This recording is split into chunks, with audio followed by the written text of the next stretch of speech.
Good morning, everybody. I'm Rayanne. I'm Haley DeCentina. Madeline. Maggie. And today we will be presenting our findings on the effects of student debt on stress as well as physical health. So a little overview of what we're going to be talking about today. We're going to be going over our relevance as well as our research question. We already kind of talked about that in our first slide there, but our research question really just being how does student debt affect our stress levels as well as our physical health. Then we're going to get into our literature review, talk about our hypotheses and variables, the survey design, our sample plan. We'll look at our descriptive analysis as well as our research objectives. Then we'll get into our regression analysis and the results of that. We'll look at the population and demographics, the implications of what we found. We'll talk about any future research that we plan on doing, what we might want to do different in the future. And then we'll conclude, and then we'll open it up to you guys for a little Q&A. So relevance. Who is this relevant for? With all of us being students, we can all kind of see like a rise in tuition costs. I don't think it really matters whether we're here at Northern Michigan University or any other university, but rising tuition costs is a big factor of high debt for students, and that can really just lead to higher stress levels, more mental challenges, and physical symptoms. Physical symptoms being either maybe like headaches, fatigue, trouble sleeping at night, etc. At the university level, I believe it can really affect retention. You know, are students really here in the classroom or not? Are they focusing their time doing other things? And also a need for stronger mental health support. And then for policymakers, you know, they're our main influence on financial aid and loan reform. Hopefully our research can help them gauge different ways in just helping students with the higher debt. Go ahead and pass it on to Caitlin. So let's talk about the literature review. So the literature in our study goes over multiple different factors that relate to how debt affects students. And a big part of that is how debt affects stress, academic performance, and health. The two of the largest factors we decided we wanted to observe in this study were health and stress, because they really do go hand in hand. The more stressed you are, the more it might affect your health. And stress can come from a lot of different places, not just debt. But one thing we did find looking through our literature was particularly with Marshall M, that debt in excess of 30 grand resulted in less academic performance or lower academic performance. They also noted that there was a large correlation between their stress and the amount of debt that students had. In our next study with Cooper, Williams, King, and Malleus, skipping appointments is really common among people who have debt, especially as a form to save money, as a way to try and give themselves some extra leeway. But overall, that's just not good for you. You shouldn't be skipping medication, and you shouldn't be skipping appointments, but it is quite common. And what they did find is that it did increase stress, and it also severely impacted academic performance and severely impacted students' health. The last thing being with our literature review is with Barr, Bird, and Castleman. They went to a community college, and they looked to see if in implementing a program to teach students about financial literacy would help reduce borrowing and also make people more comfortable with the debt they're taking on. And you'd presume it would have went wonderful, right? Yeah, we all would assume that. Actually, it had the opposite effect. Students at this community college were borrowing 7% less, but the big issue was the fact that within 5 years post-graduation, they were multiple times more likely to default on their loans. Alright, following our literature review, we were able to create two hypotheses. The first one being that at a university level, student debt will create a higher level of stress among the student population. And our second hypothesis that we created is that those that report a higher level of debt are more likely to forego their medical treatments. The following are our variables from our hypotheses. First, for our independent variables, the level of student debt that was self-reported by the participants in this survey was the independent variable for both of our hypotheses.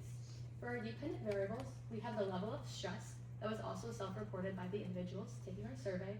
And we also have the likelihood of foregoing medical treatments for the second dependent variable.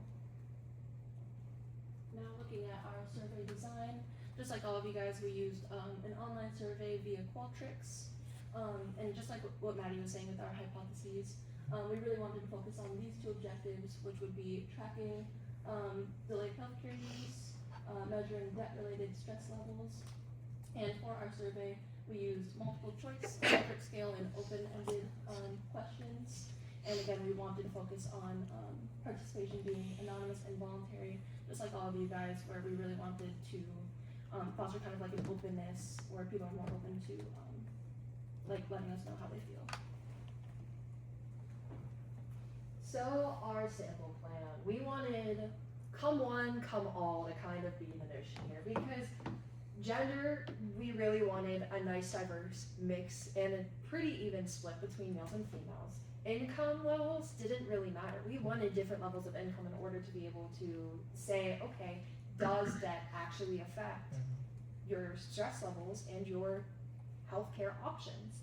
And our plan initially started using Stratified, but we found that a snowball method ended up working better for us as we were going about the survey process. So we ended up using a snowball method. We talked to people that we knew, and we also used social media, which was really helpful. So we posted on the NME Snapchat, Yik Yak. We used Instagram, TikTok, Facebook, Reddit, all as forums to get our survey out. We wanted 300 to 400 students. We did advertising through social media, but one big issue with snowballing is there are many different forms of bias that comes in, specifically regarding our social networks. So we may only have drawn in people who have similar amounts of debt or who are stressed out by their debt. Therefore, they're more likely to answer in a particular manner, as opposed to showing a whole representative sample of the population. So for our descriptive analysis, things got a little interesting. So we had 216 responses, but unfortunately only 141 of these were valid, and it was overwhelmingly skewed towards females, which was very odd because we did contact a lot of males to participate. But it was 66% women compared to just 25.5% male, and then the remainder of that population was diverse or preferred not to answer. The median age for our participants was 20.7 years, with the average standing of being a junior, and the average debt was right around $18,351, and we found this using a weighted average. So for the research objectives, we focus on and examine the link between student debt and stress, assess the impact on academic focus and engagement, and evaluated the effects on physical health and behaviors.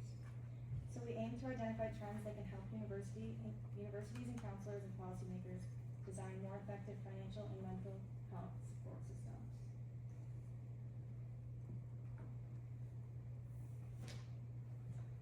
So for our analysis, this is where things get very fun, because we do find that all of our results are very statistically significant. All of them have a p-value less than 0.05. We do acknowledge that there may be potential biases, especially with self-reporting and coding direction, but we'll get to that in the next slide. However, our strongest correlation is 6.12 with the question, what is your level of agreement? I feel stress related to paying off my student loans. So we can assume that most people are of the belief that they are stressed related to the debt they take on regarding their student loans. Another thing that is important here is to say, as debt levels increase, stress levels increase, but we do have more information regarding our analysis, and that is with our negatively correlated relationships. So in regard to health, our responses, our questions were statistically significant. However, with our negatively correlated relationships, what we found is that they are statistically significant as well, obviously. However, our first relationship, have you ever skipped out or spread medication, is less significant in comparison to have you postpone, skipped medical dental therapies, psychological appointments. We found that that was far, far more frequent among the population as opposed to skipping medication, but it does help solidify our hypothesis of does debt affect health. So for the results, so most students did experience stress related to finance. Even though it's moderate, it still creates a lot of stress. So over 2/3 feel stressed about paying student loans. Just under 2/3 delayed buying course materials, and then about half report difficulty focusing due to finances. And then 60% postponed medical appointments, and students frequently cited having trouble sleeping, headaches, and feeling fatigued. And then So the following is a bit about our population and our demographics from our survey. As we said before, we had a target goal of having about 300 to 400 participants. We ended up only having 216. We were hopeful to have more respondents than that. We did have 96% of participants say that they were enrolled in a four-year university, and we had 92% of participants say that they are between the ages of 18 and 23. And we had 66% of our respondents, or more than half of the people that responded, identify as female. And then for the implications, so first, financial stress is directly linked to academic disengagement. It has a negative impact on health and delayed purchase, and reported that students delayed purchase of academic materials.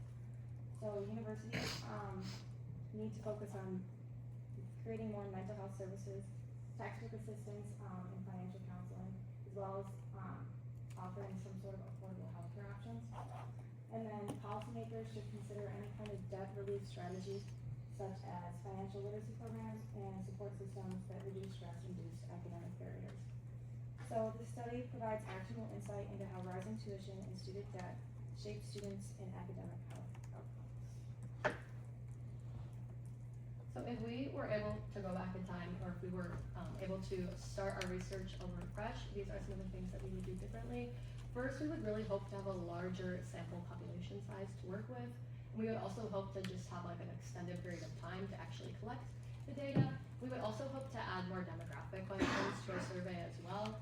We believe that a combination of these three really adds to the value of a quality research project. And lastly, we would advocate for more faculty support. One thing that we regret not doing in our project is that we regret not going into our classes and asking our professors to speak about a research question and ask people in our classes to take the survey right then and there. That also would have been a great time to talk about the importance and the value of doing professional research at the collegiate level.